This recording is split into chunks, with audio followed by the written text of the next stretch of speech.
Welcome everyone to the latest webinar from Proofpoint, Cybersecurity, the Human Factor. I'm your host, David Hull, the Editor-in-Chief here at Silicon UK. As ultra-digitized processes dominate enterprise, and as the era of remote working dawns, your email, your cloud services, your collaboration suite, and your supply chain, they're all exposed to vulnerabilities and cyber attacks. Critically, for all businesses considering their overall digital security, the weakest link in your security often is the human factor. In this webinar with experts from Proofpoint, you'll learn about the latest social engineering cyber attacks, the best strategies for people-centric security, and the solutions to protect your company from ransomware, data breaches, and also to ensure that compliance issues and also reputational crises can also be protected. Now, I have two guests today from Proofpoint. The first is Ed Rowley, the Director of Technical Sales for Proofpoint. Well, welcome, Ed. Good morning, David. Thank you very much for having us on today. Thanks for joining us today. I think it's going to be an interesting one. I think talking about the human factor, often we talk about technology, but today we're going to talk about the people and how security impacts on I guess, you and I. The second speaker today is Dan Marley-Cook, the SE Manager Europe, Middle East and Africa, also from Proofpoint. Welcome. Good morning, David. Glad to be here. Thank you for having us. Well, again, thanks, guys, for joining us. I think both of your perspectives will be an interesting one for this conversation. Absolutely. So we're talking about the human aspect of cybersecurity, what that means for lots of different areas. I think before we sort of kick it off, if I could ask you to sort of give us maybe who's Proofpoint? What are you guys been up to? What's your sort of history in the cybersecurity space? Absolutely, David. So Proofpoint were founded all the way back in 2002. And we've since grown to have around about 3,600 employees, and we protect over 8,000 customers worldwide. So we're talking some of the world's biggest banks, universities, sure. Big brands. And what we have at our heart in 2022 and moving into 2023 is the idea of protecting people and defending data to combat the latest and most sophisticated cyber threats that are out there. Absolutely. Well, thanks for that outline. I think it's absolutely precedent these days. I think every business is trying to improve all of that, absolutely. But I think this conversation is also timely because often I think the human factor in cybersecurity is that people are aware of, businesses are aware of that, but maybe don't pay enough attention to it. And maybe they're not quite au fait with what that means across their organizations. So I'd like to, if it's possible, to come to Ed first, actually, and really to, I guess, set the scene for us. We're talking about the human aspect of cybersecurity. Could you give us,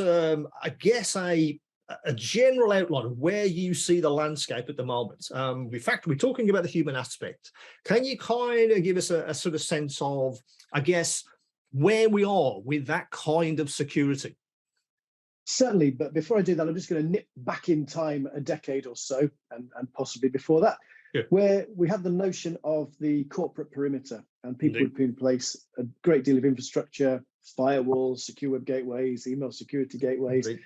All of their content was stored inside that corporate infrastructure. Now, looking at where we are today, and especially in this post-COVID world, where that data has exploded and gone out to the cloud, we're using various different resources, the notion of software as a service. We've got all these cloud-based tools that we work with day in, day out. That's compounded by people no longer working in the office. So all these people are remote now, and they're accessing data outside of the corporate network from a device that's possibly not even managed by the company itself. So, these changing in working habits have accelerated this shift from what we call network-based security 10, 15 years ago to this sort of notion of people-centric security, because it's people who are accessing the data, but it's also people who are being targeted by the criminals. People are the vulnerable underbelly of a corporate network, of the corporate security policy. Well, absolutely. I mean, for you, Dan, do you feel that I guess I don't really want to call it the human aspect, the sort of the weakest link, but it often is, isn't it? It's a sad fact that you and I, we can be the weakest link in a sort of cybersecurity policy, or even the tools that we all use. But is that still the case? Do you feel that we are still in that situation, or has that situation improved? Are we, I guess, as humans, as employees, are we more cybersecurity aware? It's a very good question. So I certainly agree in that our individuals within our organisations, we are the last line of defence, and as you quite rightly said, we are also the weakest link in that respect. So the Proofpoint State of the Fish report, which I know we're going to kind of cover throughout this call, but that actually revealed that around about 30% of working adults believe that emails that come with a recognizable logo are completely safe. And obviously that's not the case. We see it at Proofpoint frequently, emails from Microsoft, which are standard phishing attacks. So the education side of things, to educate our users, to educate our employees, is still very, very important. And again, that plays into our people-centric approach that we have at Proofpoint. That it's central to it. So it's very, very much still of high importance. And is it also the case that you kind of have to take a holistic approach, don't you? You can focus on your human aspect of security with education and training. Is it also a cultural shift that your business has to become more security aware? It's okay, I guess, creating a policy. You say you do some training with your staff, particularly if they're remote and a dispersed workforce, which is now the norm. But it's creating that culture of security, isn't it, within your business? Not just the tools, it's the people as well, connecting those together and making everyone, I guess, security aware. Is that kind of the ultimate goal? Indeed, and exactly what you're touching on there is a layered defensive approach towards the latest cyber attacks, and that is the best way to combat them. And so, we speak to CISOs very, very regularly, and around about half of them say that they feel kind of unprepared for cyber attacks. And so it's changing that culture. It's making security front and center in everyone's mindset that is going to help change that. And of course, it's having the best in breed technology to back that up. And that's what we have at Proofpoint. That's kind of part of who we are. Could I come to you, Ed, actually, and ask you, I guess, a question about, I guess, what kind of attacks are we talking about? I often speak to a lot of businesses sort of pre and post pandemic. What does that mean for their security? Has security changed? Are the attacks different? Are they have they evolved in some way? We all sort of speak about ransomware, phishing attacks, etc. Are they different these days? Have they evolved forward, or is it a case of there's still a clear and present danger which you need to protect yourself against, or have they changed and therefore your policy has to change? They've absolutely changed, but at the same time, they've remained the same. So we get some of the old school attacks that are very basic that are coming through because they work. These are often based on a volume approach. You just keep hammering people with the same old things, and at some point, someone will make a mistake. I'm old enough to remember the notion of the Friday afternoon car. I don't know if you recall that phrase. I grew up in the Midlands, and there's a lot of manufacturing around the industry and cars being built. And if you had a car that didn't work very well, then it was called a Friday afternoon car because the guys at the tools had their mind on the pub and the weekend, not on fixing the car. And again, it's the same notion with employees in cybersecurity. You take your mind off it for one moment, and you're liable to click on something. And that's how these volume-based approaches work. They'll just hope that someone will let their guard down, be a bit distracted, and that happens. That said, some of the attacks have become far more sophisticated. We've seen, for a long time, we've had people trained. So just using this as an example, if they see something that's suspicious, don't just take it for granted, but actually phone up the number, speak to somebody. And we've seen the attackers shift to a telephone-oriented attack delivery, where they will not have any malware in an email, but possibly something along the lines of, your subscription to this movie service, your free subscription is now over. If you don't want to be charged for it at £10 a month or whatever, please phone this number. They'll phone the numbers. Oh yeah, and they'll be guided through to the website, asked to download something, and of course, boom, their machines become compromised, or the credentials have been given up. So we've seen that as one shift, but also ransomware. Even just a couple of years ago, ransomware was, you click on something, you open up an attachment, and bang, your hard drive's encrypted, it's moving off on the network. Now, the criminals aren't quite so blunt. They will look for initial access. They will move within the organization, try and identify and exfiltrate data before hitting the button on the encryption part of the ransomware and making their attack more public. So yes, become far more sophisticated. And that's also demonstrated in the way that they target individuals, actively targeting managers, directors. You will see in our human factor report that although directors and managers only make up sort of 10% of the workforce, they're responsible for 50% of the targeted attacks, and they have the privileges, they have the access that these criminals want to gain.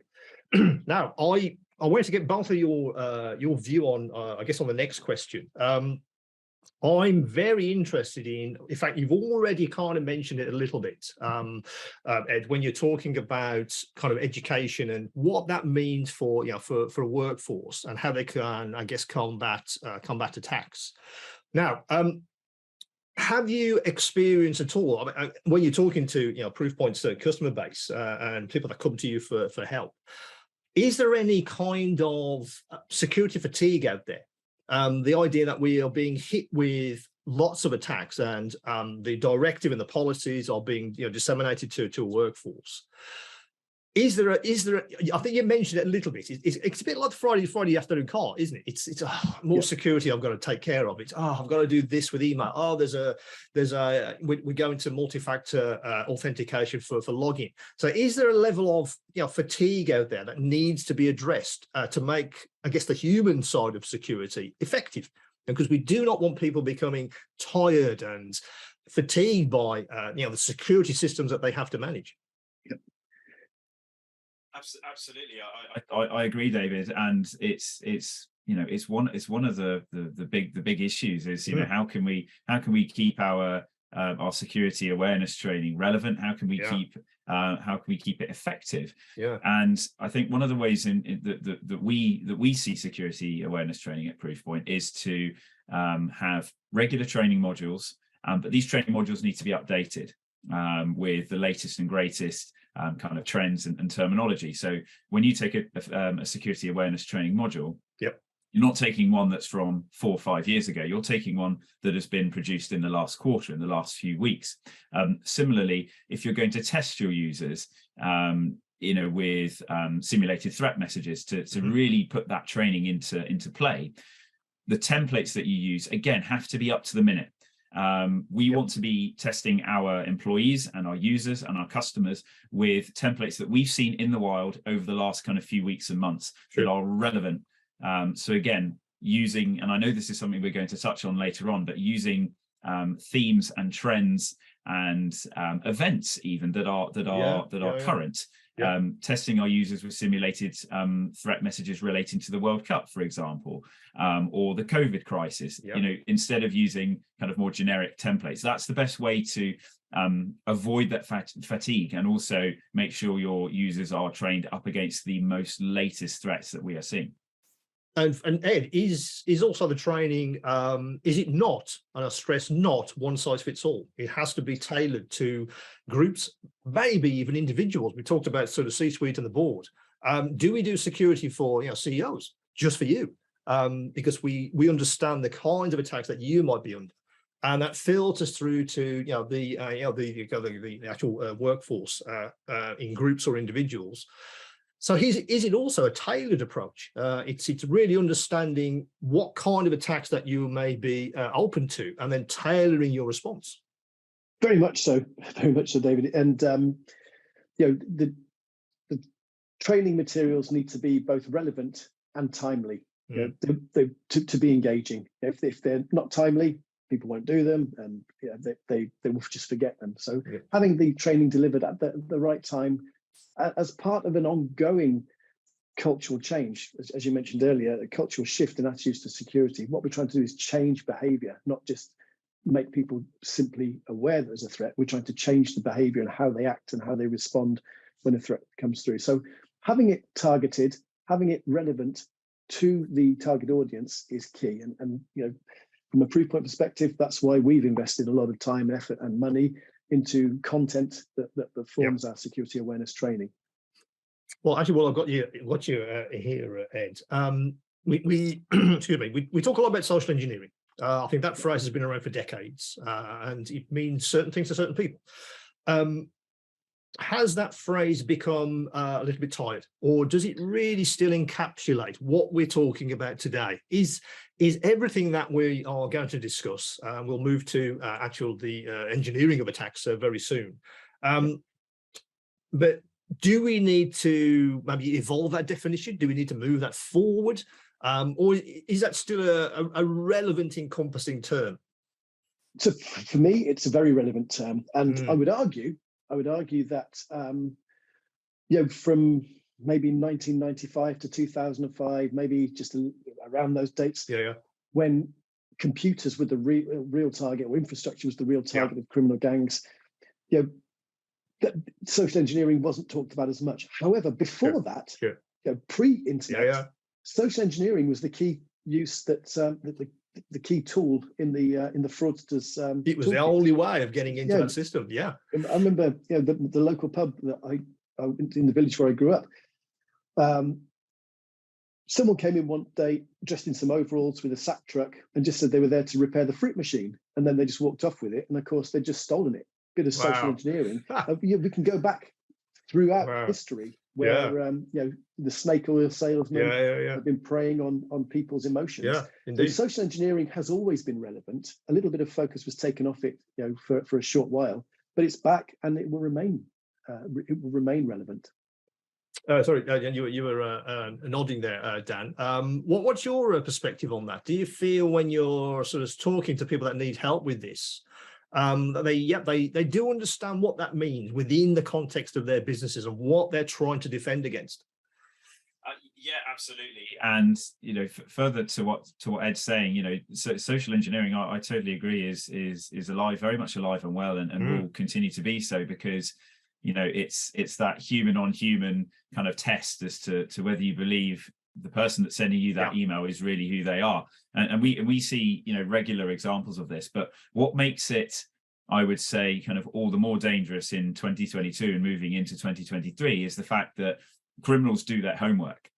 Whereas previously they might kind of hit and hope an email and hope that somebody falls for it. That's still present, but we're all on social media, right? We all use LinkedIn. We all like to boast about what we do. And so job titles, roles and responsibilities, maybe even the criminal can understand the specifics of your day-to-day are available for them to look at and to research. And so when criminals send a social engineered or try and social engineer an employee of an organization, that email will be incredibly detailed, and it will include things like job titles and names of CEOs or people high up within the organization, to try and trick the person into sending funds or to communicating offline via WhatsApp, is what I've seen recently. But again, using the social engineering, criminals are doing their research to make those attacks more effective, and also to increase the pressure on individuals. A classic technique is, you would get an email. So maybe somebody within finance would receive this email, and it would say, "Oh, we're just about to make this acquisition. However, I'm going to jump on a plane or a train, or I'm going to drive, one of the three. You need to send this money to this bank account now, otherwise we're going to lose this acquisition or lose this opportunity." And again, it's that social engineered pressure that really makes all the difference. And people fall for that because they feel like there's that social kind of anxiety. Well, I've got to make this payment. It's the email says it's from the CEO, so goodness me, I need to make this. And this is why criminals are so successful in that respect, and that's why Proofpoint are at the forefront of defending against that.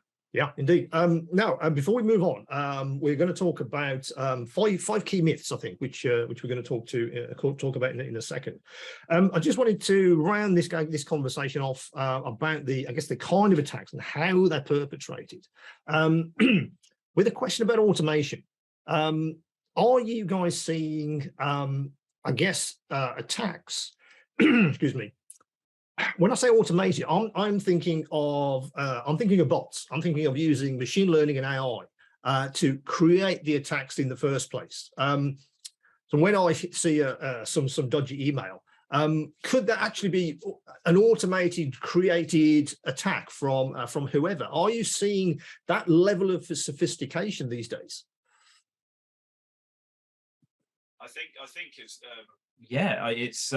I would say the attacks that we see certainly contain elements of sophistication and automation, but I would also say in the experience that I have, never kind of never judge the ability of human beings or criminal gangs or threat actors, nation states, to actually carry out those attacks and to craft those attacks actually by themselves. We know that criminal gangs regularly test their attacks through well-known email providers, because the licenses are free. So I still think, although there is a degree of automation that we see, certainly do not rule out individuals who are crafting these attacks and testing them to the nth degree before actually putting them into the wild and sending them out to companies. It's an interesting one. Feel free to if you want to chip in there, Ed. Yeah, feel free. Yeah, I think that's an important point.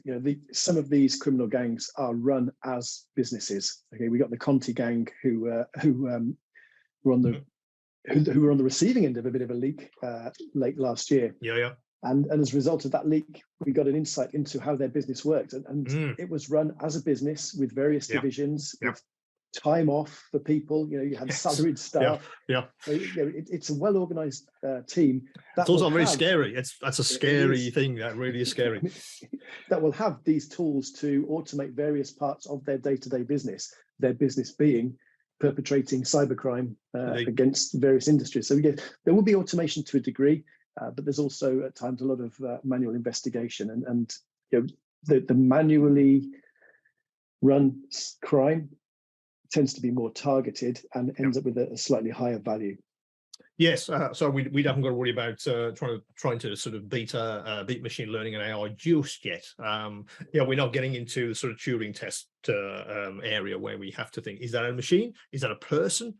What is that? How do we react? I think we're not quite there yet. Now, we're not into battle Skynet just yet. Well, no, that's right. I think we're okay for a while. I think we'll maybe reconvene in a few years and we may have a different conversation. But I think at the moment, let's worry about threat actors as human beings, and how we can defend against those businesses.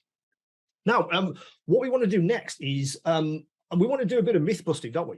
We want to basically, for everyone watching this webinar, I'm sure these 5 myths will be either, they'll be nodding away, I didn't realize that, or I didn't know that was a myth. So let's do a little bit of sort of myth busting.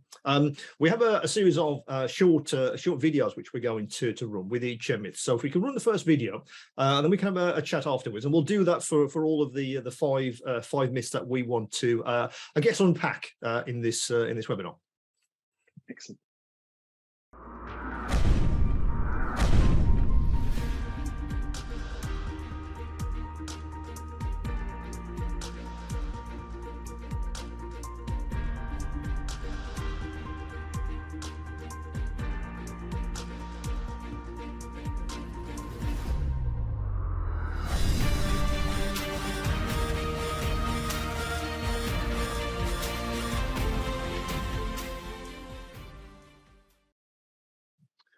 Yes. So the first myth then, that's the kind of attacks that we're talking about, that a threat actor will not spend time developing those relationships.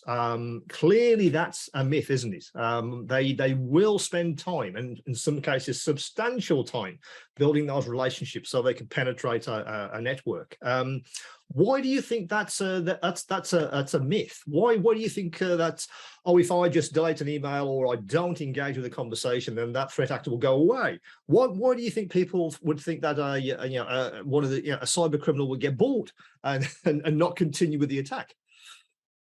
Yeah, it's a great point. And do you know what, my SEs carry out proof of concepts, and we see exactly this example on the regular. And do you know what, it comes back to social engineering. It comes back to that age-old thing of building rapport. So you know, a criminal will start with a very simple email which says something along the lines of, you know, hi, are you free, ? And to an email gateway and even to a sandbox, what's wrong about that email? It's just text. It's literally just words. And so therefore you need to have extreme sophistication. You need to have this layered defense to actually understand who's sending that email, the IP address, maybe the reputation of that IP and the sender.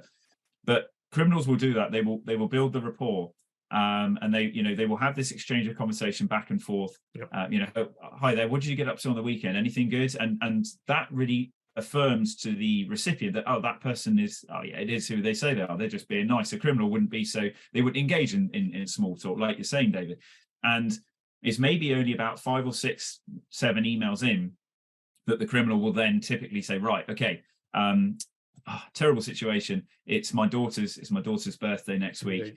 Please, could you get us a gift card? Could you get us something from Amazon, like an Amazon gift card or anything like that? I will pay you back, but just send me the reference once you've got it. Send me the gift card. And this is a classic technique. They take time. They are very, very happy to build that rapport and to take time into you know, building that trust. And then they will execute, you know, kind of with extreme speed once that trust is built over those many emails. Absolutely, yes. Any commented, or shall we move to myth number 2? Yeah, just a quick comment, if that's okay. I mean, we spend a lot of time in the industry talking about ZTNAs, zero trust network access, and it goes back to people. You know, we're establishing, or criminals are establishing, a level of trust, as Dan mentioned. And that's their way in. And we've actually seen this becoming slightly more insidious, where you know, criminals are pretending to be somebody that the target knows. And that, you know, we see that quite often, this notion of imposter fraud. However, in some cases, we've seen criminals reaching out directly to people, stating that they're criminals, and offering to pay them to infect their company and to compromise their company. So this notion of the insider threat coming from an employee who's an active and willing participant in the crime is something that's just emerging, and is quite an interesting take on the whole. It's an absolute new wrinkle. That's an interesting, wasn't it? How you defend against maybe people in your organization that maybe don't have the level of loyalty which you're looking for, that kind of thing. That's an interesting evolution of that point, absolutely. And I think we'll keep an eye on that one and see how that proliferates maybe over the next few years. Okay, with myth number 2, let's have a look at that video.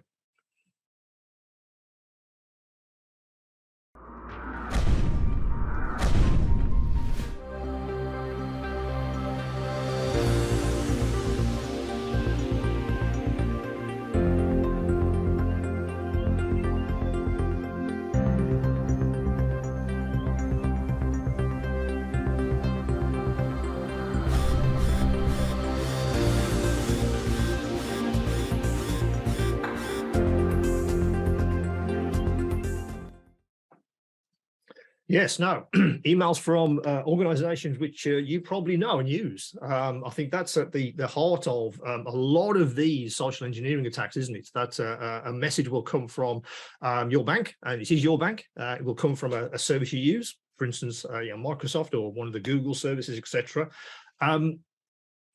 Why is that a myth? Why is it a myth that people think that if it's come from Microsoft, it must be okay? Where does that come from? I mean, it's brand. Carry on. Yeah, feel free. Yeah. I mean, it's brand, trusting the brand. People see Microsoft, people see Google. How could they do that to me? Yeah, exactly. So there is, and it goes back to this notion of trust. They're trusted brands. And as Dan mentioned earlier, you see this logo, people are likely to accept it for what it is. And beyond that, it's part of their daily habit. They're used to changing, they're used to exchanging information or exchanging data in this way. So it's not unusual. It's coming possibly from somebody they know, a format they understand and are used to using. So it's ideal. And for the criminals, it's a fantastic platform for them to use. It's interesting, isn't it? Because you've logged into your whatever service. So you think, I'm logged in. So therefore I must be protected. So this email that I'm now seeing must be legitimate, mustn't it? Well, absolutely not. And again, that swings back to our earlier conversation, doesn't it, about this security culture, this awareness that you need to build into your people to question that, to think, is that legitimate? And not to think that, because it's from these large businesses, and I've already been through maybe login security, that I'm safe. Well, you kind of aren't really. Indeed, and to your point, David, the quality of these attacks coming from the well-known kind of brands or email providers out there is such that, if you go back maybe 10 years, you could probably think, if you saw an email from your email provider that you get, it's like, well, yeah, okay, the logo looks off, or the text and font or the formatting of that email doesn't look official, it doesn't look right, so I'm going to avoid that. Now that the kind of attacks that we see at Proofpoint and we block on a daily basis are so legitimate looking, it would be very, very difficult for you to actually make a judgment call on whether it's legitimate or not. And that plays into it. That's again why training users is so important. Absolutely, and I think that's a key component of this conversation and how you can defend against that. Okay. Can I just expand on that again? Because feel free.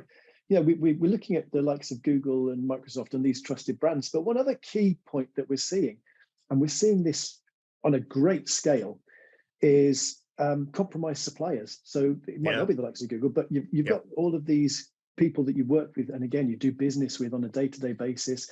We see that 80% of businesses are attacked on any given month by a supplier that they work with, who has been compromised. So these credential thefts that we hear about, and these people giving up their details, that has a direct impact on a potential attack against another company. And these credentials are used again to perpetrate these imposter scams that are originating from a trusted supplier. And that's a big deal, and it's happening all the time. So understanding who you can trust and putting in place effective ways to detect and identify fraudulent messages and fraudulent activity is really key and an important part of an overall security policy. Training is important. Security awareness training is really important, but you need additional tools to supplement. Absolutely. Okay, myth number 3.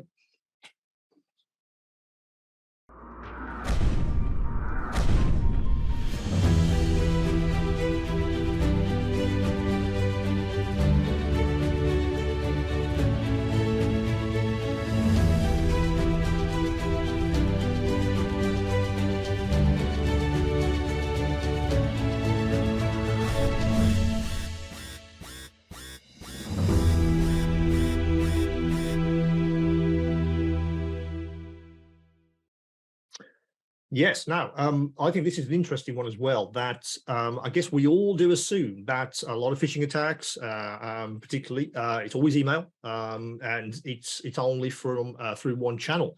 Now, clearly, that is a myth, isn't it? That you are seeing at a Proofpoint that someone or an individual, a group, a system will be attacked from multiple vectors.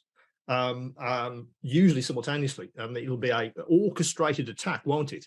So it's very important not to I guess try and understand how your security from your human perspective is just one channel, because it isn't, is it? I agree. And this is a very timely point, David. I saw an example only in the last couple of days of what I like to call kind of criminals trying to change the channel of communication. So I like to think that what Proofpoint have done in the industry is defended customers and defended their email and defended their organization so well that criminals are trying to move away from the email channel sometimes. So to give you the example, a criminal sends an email and it says, by the way, could you drop me a message on my WhatsApp, please? I'm the CEO, I just got something important I need to talk with you about. And again, change that channel of communication onto WhatsApp, move it away. And that's something that Proofpoint flag for a number of different reasons. When the emails such as that come into an organization as being malicious, we would block that. But also, as Ed mentioned earlier, the telephone orientated attack delivery attacks are still present, and they've really kind of spiked in the last couple of years or so, most likely in tandem with the fact that we're all working from home. And also, we like the idea of an authority figure on the end of a phone who we can call up. To verify that everything's okay, and that authority figure says yes, absolutely. All we need to do is, if I just send you this link, click on this link, and then I'll be able to sort your problem for you. It's something that is very, very prevalent, and we at Proofpoint we block thousands of these toad attacks, as it's called, every single day, just because of the layered defense that we have in place. Yes, because we're humans and we want to speak to someone. If we speak to a human person, you instantly feel that's more secure, because I've rang someone and it's a human, it's not a machine, it's not some automated switchboard somewhere. You instantly feel that it's more secure. But the point, I guess, is that as that attack moves across channels, you must be aware that it's this multifaceted approach. That yes, it will have various aspects to it, but you have to defend against all of those channels simultaneously. Absolutely, that's correct, and that's extended a little bit further with the increase in smishing attacks using text messages, which we've seen here. That's doubled in the last year in the US. In the UK, we've seen 50% of those tied to delivery notifications, fake delivery notifications, which given the way that we've changed and we're always ordering stuff online, post. The amount of those I see weekly, you would not believe. You're expecting a delivery from whoever, a courier, and you probably are. Chances are you are expecting, and you go, really? Am I? I did order that, but they said that was going to be delivered on Friday. It's Tuesday. What's going on? Brilliant. I'm going to get it early. But if you click this link, it can be delivered early, and there you have it. There's the access. So easy, isn't it? Okay, so let's move to myth number 4.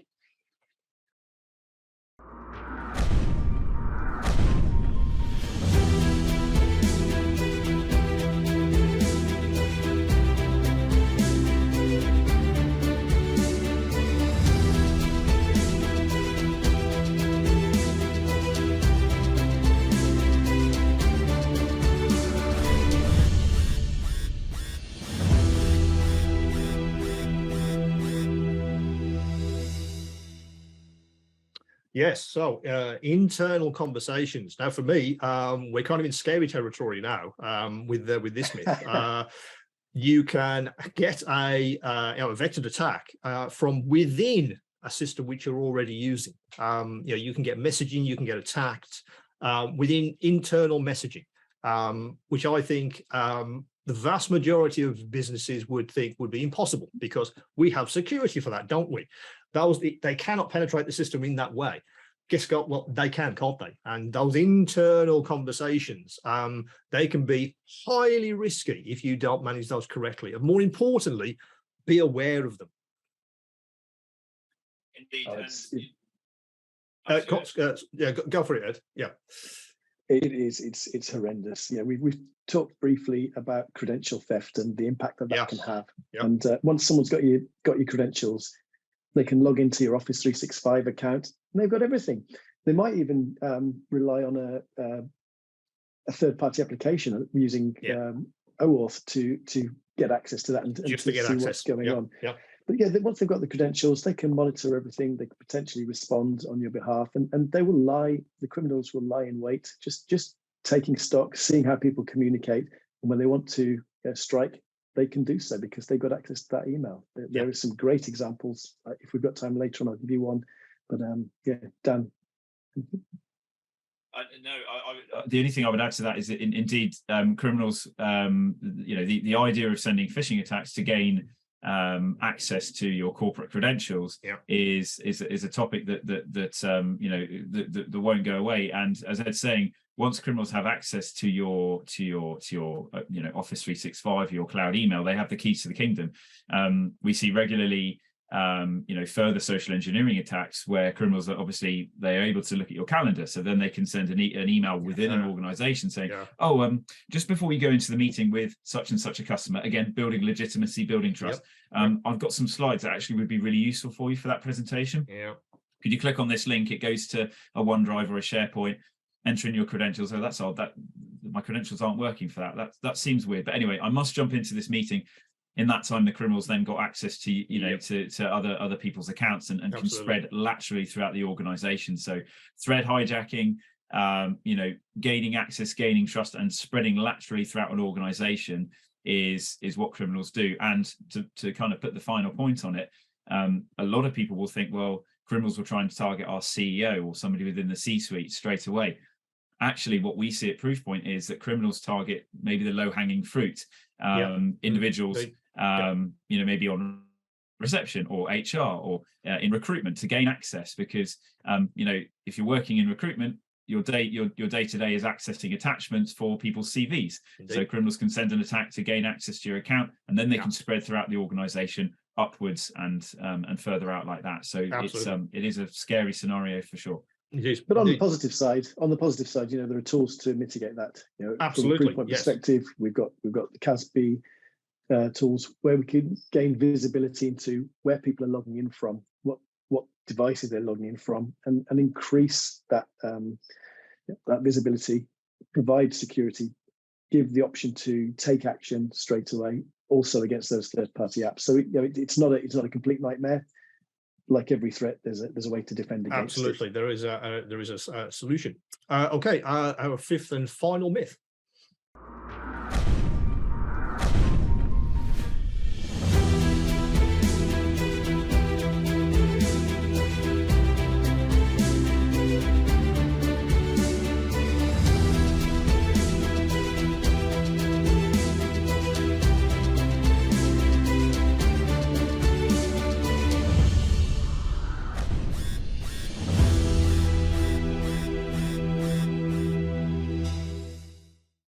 Yes, so making the attacks relevant to what's happening in everyone's lives, and let's be honest, today you can take your pick from war in Europe, interest rates, the cost of bananas, whatever. There's a lot to choose from there, and all of that will clearly have some resonance with anyone that you're trying to attack. Absolutely, want it.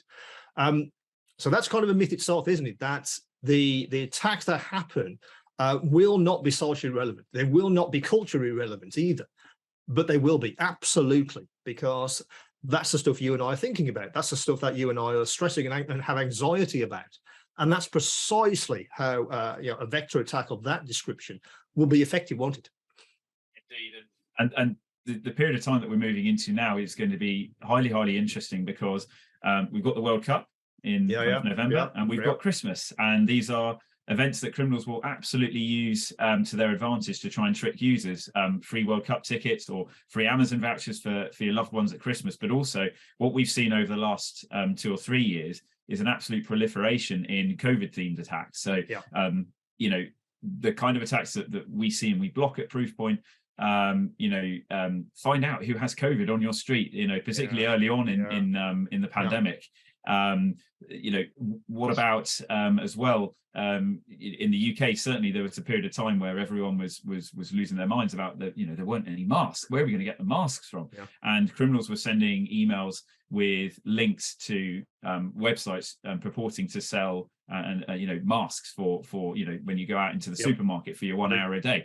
So criminals will not only use these social events, but they will absolutely capitalize on them to gain your interest, to make you click on the particular payload or the phishing link that they've put within that email.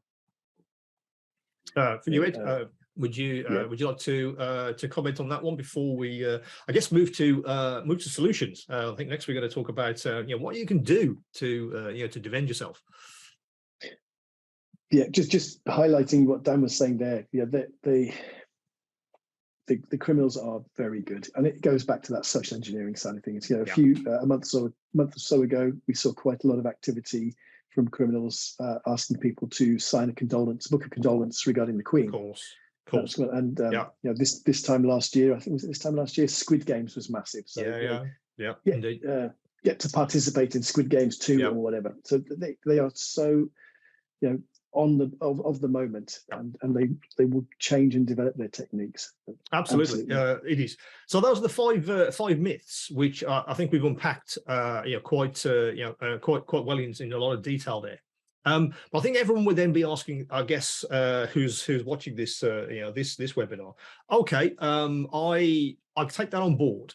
Now, what can we do about that? Are we in a situation where we can change our business to become more secure, particularly from a human asset point of view?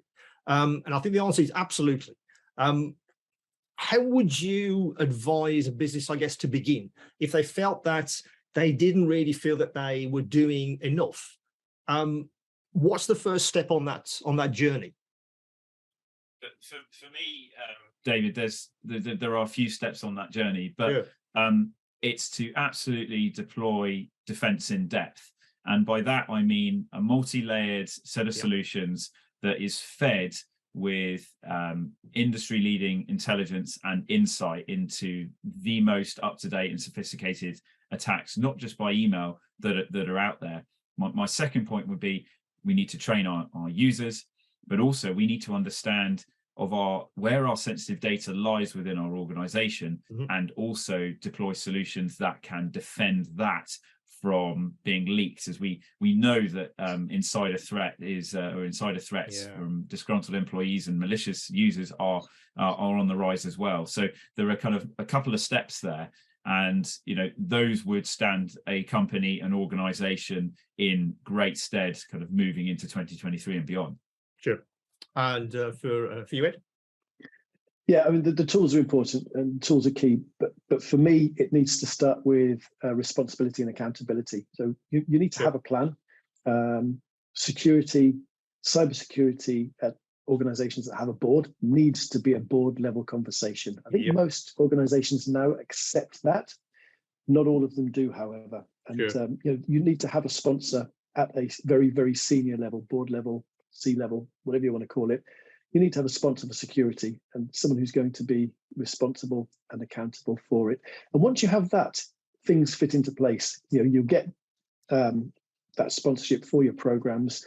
People will understand that training needs to be rolled out, and everything follows on from that. It needs to be top-down security, and that's key. That really is key to having success. And once that's in place, you'll see much better results in terms of mitigation against the risks that organizations are facing. Superb. Okay, I think, we've come to the end of our time for this one, guys. Fantastic conversation, I thought. There's a lot to take away there, but I think the point is that businesses are absolutely not powerless. You can mitigate these risks. You can identify them. You can understand which areas of your business are under attack, and you can make practical changes to absolutely remedy those.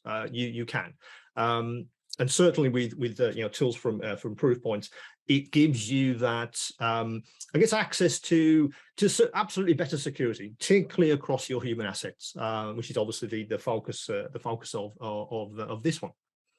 Well, what I would also say is that you also have a very interesting report, which I'd like to actually point people to. You've produced the social engineering report, which can be accessed at proofpoint.com/UK. I would encourage everyone to download that asset, because it does give a lot of food for thought. I thought when I read the report that again does a lot of myth busting, but also highlights really the areas that your business needs to be thinking about when we're talking about human access to data, how that moves around, and how you can protect yourself, and that idea of a security culture. I think that's absolutely important. Well, again, thanks everyone for joining us today on this Proofpoint webinar. Until next time, it's goodbye from me, David Help. It's goodbye from Ed. Goodbye. Thanks, David. And it's goodbye from Dan. Goodbye.